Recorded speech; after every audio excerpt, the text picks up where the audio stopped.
Hello there everyone, and welcome back to Shogun 2 Fall of the Samurai with the Fall of the Dragon Empire mod. We're back here as we're now in between big campaign, big series. I actually got a request to come back to this and do some Russo-Japanese war, and we've done plenty of the naval battles, so how about we do a land battle? Now, unfortunately, there's not a lot of options in terms for the custom maps that would sort of fit with the Russo-Japanese war, but I think I found one.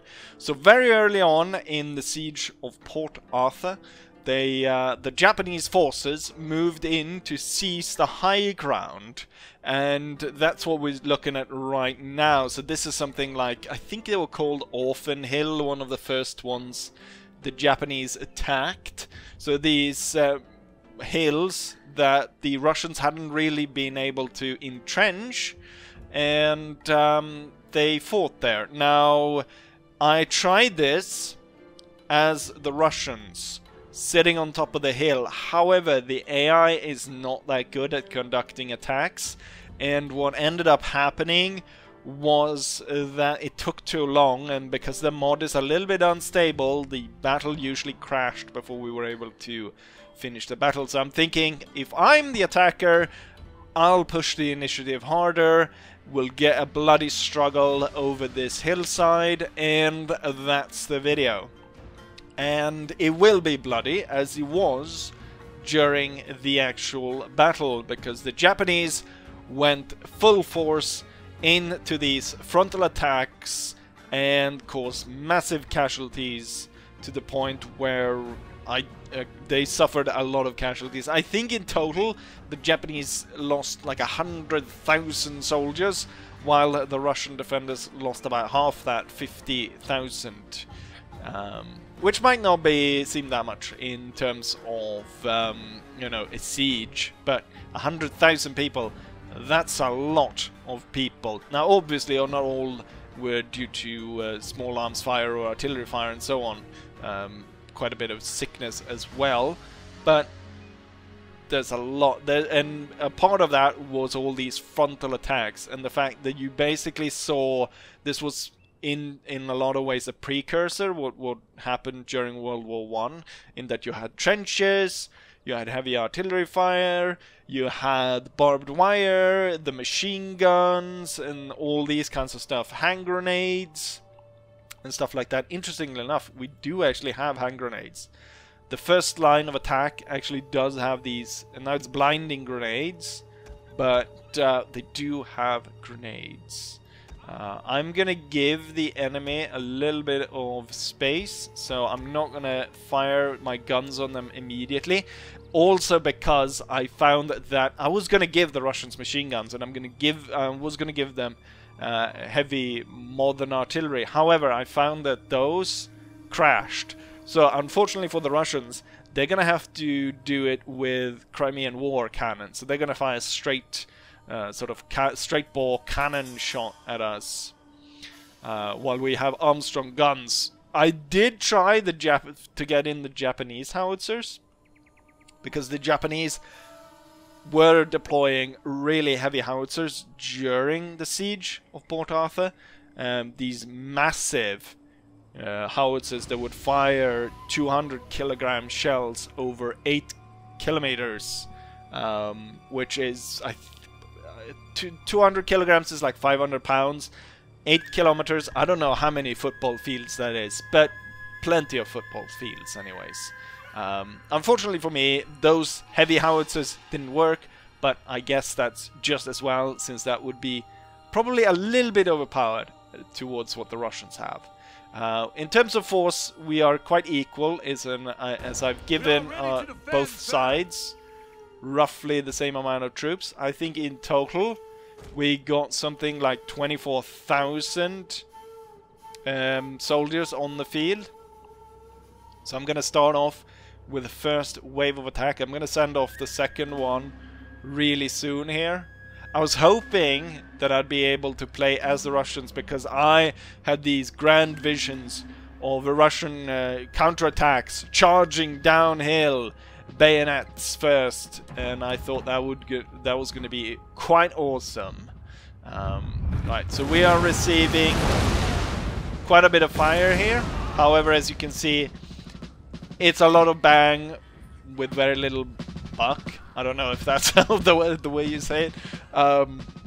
Not a lot of people are dying. That is going to change once I order my guns to open fire, but I'm gonna hold them back a little bit. Alright, so first wave is good on its way. I'm gonna order up the second now to start marching. Hopefully I'll be able to get close enough to deploy the grenades. I'll have to get really close, but there is some you know, variation in the terrain here. That means that right now, you know, if we look at it this way, there's a lot, like half the Russian army is hiding from view here as my Japanese troops are marching forward, and we've got the general back there sitting back watching his troops being marched into slaughter. I think we should just order in the third line as well. If I find that first and second line get bogged down, I'll just order the third line to hold as they proceed here. Right, so we're receiving a lot of fire. The Russians are moving up. There's a lot more variety among the Russian troops. I don't think I gave them any sailors, which would have been present defending the hills. But there's a lot of different troops in among there. I think there's some Cossacks somewhere as well. Here we go. Here's the Cossacks moving forward. And everyone's got bolt-action rifles, so there's going to be a lot of casualties here. What I should actually do is I should order forward second line to kind of sprint forward, so the second line can actually fire on the Russian line while the first line should try and close in to use its grenades. So I'm ordering second line here to speed up its advance, and I'm thinking as soon as the Russians open up with their guns, which should be soon enough. Let's see, these guys have 200 range. The Russians should have 275 to 200 as well. So they should technically be firing here. Are they gonna go for... Are the Russians going to go for bayonet attacks? That's gonna work in my favor, because then we can use all the hand grenades we want. But maybe I'm thinking about clicking this and just have everyone firing grenades, but I think that would be too much. Okay, the Russians are speeding up. I'm gonna order... Let's order these three in the center to use hand grenades and order them to halt. And then these other troops will be ordered to meet the Russians' bayonet charges. I'm gonna order you to halt as well and throw grenades. Let's see, did you guys throw grenades? Yeah, seemingly. Let's see, there! That looked very impressive. Question is, was it? Because I thought the Russians were gonna stop at least to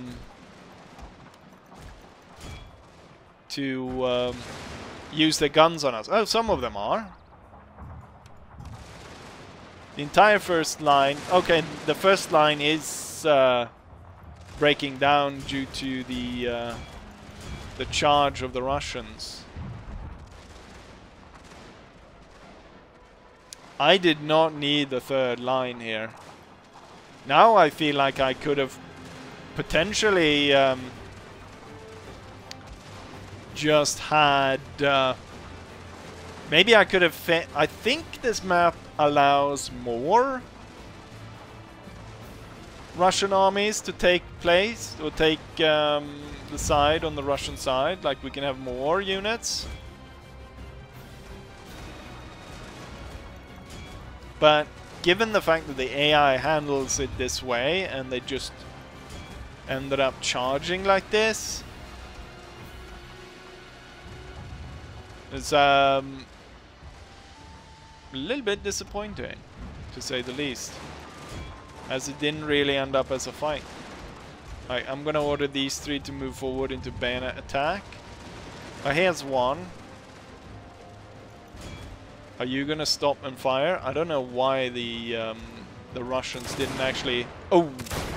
These guys fired.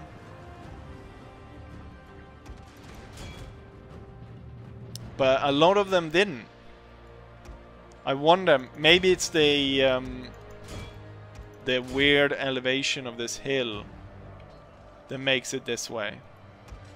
Okay, we've got this one... all the guns are moving in here. I ordered all my Armstrong guns to focus their fire here, but for some reason they're not really firing.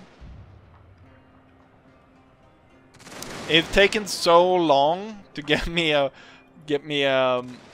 battle that actually works that guess we're gonna stick with this. Oh, now they're firing back. And are the guns firing? Yes, a little bit. I'm guessing the angle of the hill and all this really is what's causing the problem here. This Russian unit is the only one that held. Okay, so the Russians, the AI screwed this over completely. What I probably would need is a human player to get this to work in a good way, because right now this battle took... I put it on unlimited timer, which is kind of unnecessary given that I know that it has a high potential of crashing. But this went very fast indeed. The Japanese commander would have been over the moon for a victory like this. We do have one Russian unit that puts in the work to defend Mother Russia. Unfortunately, the rest of his army did not do the same. I'll take personal control of this gun and fire off a gun. Pretty close. Not as close as the rest of the guns, though. Would absolutely destroy that. Right. Oh, they were able to deploy some obstacles here. Oh. I wasn't able to. I don't think I was able to when I set up the defense. Right. Pretty short and pretty short battle right here, but I'll be playing around a little bit with these types of scenarios as I'm moving along here, and we'll see if we can't get something even more impressive. Oh, you know what? I almost forgot. We need to look at the statistics. How many Russians actually died? How many men did I lose? And so on. So let's go ahead and take a look at just that.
And here's the statistics. The battle lasted for 17 minutes. In that time, we had, or maybe I should actually start with how many men we deployed. So we deployed both around 12,000 men. I deployed 12,012, and they deployed 11,132 men. In the battle, I ended up losing close to 3,000, 2,871. So that's what, that's 25% roughly of my force, while the enemy lost about half their force, or double what I lost, since they lost 6,576. In terms of friendly fires, we've got 6 for the Russians. They managed to shoot 6 of their own men, while I killed close to 271, 272 to be exactly. When it comes down to unit statistics, we've got some line infantry here. This must be second line then, killing over 500 Russians. This one losing only a single soldier, this one losing nothing. No one gained chevron though. Actually, these guys down here, I don't get this. How did this unit kill less than this one, but this one got a chevron? He must have killed something more important. Do you get more XP maybe for shooting down the artillery? And then we can see the kills of the artillery. They didn't actually do that much. And then it drops rapidly to the rest of the artillery, and then general nothing, and then a lot of the third line nothing. Interesting, or a very good thing about this, is you can also see what the enemy did. So I think this is the Russian unit that stood until the very last moment. He killed 475. If the Russians would have actually held their position on the high hill, I don't think I would have been able to take it, given the fact that they killed 475. So that's not far off from my top kills. That's a difference of 50 men. So that one unit that actually held its ground killed that many. But then it drops off real quick for the Russians here. 271, 250, 186, and so on. And then it becomes worse and worse as we go down here. Here we've got 3 units losing tons and tons of troops, killing barely anything. This one is probably one of the worst. It lost 260 out of 350, killed only 11 enemies. Actually, I should have not said that at all, because here we got a unit that lost every single soldier in the unit died. And they only got about 6 kills. Actually, I should have not said anything there either, because there's one that looks completely destroyed and didn't shoot a single enemy soldier. But there we have it. I'll see about doing some more of these scenarios if you're interested in it. And at least until I start the new campaign. But with that, I will be saying, like I always say, hopefully you guys enjoyed it, and hopefully I'll see you guys for the next one. Bye.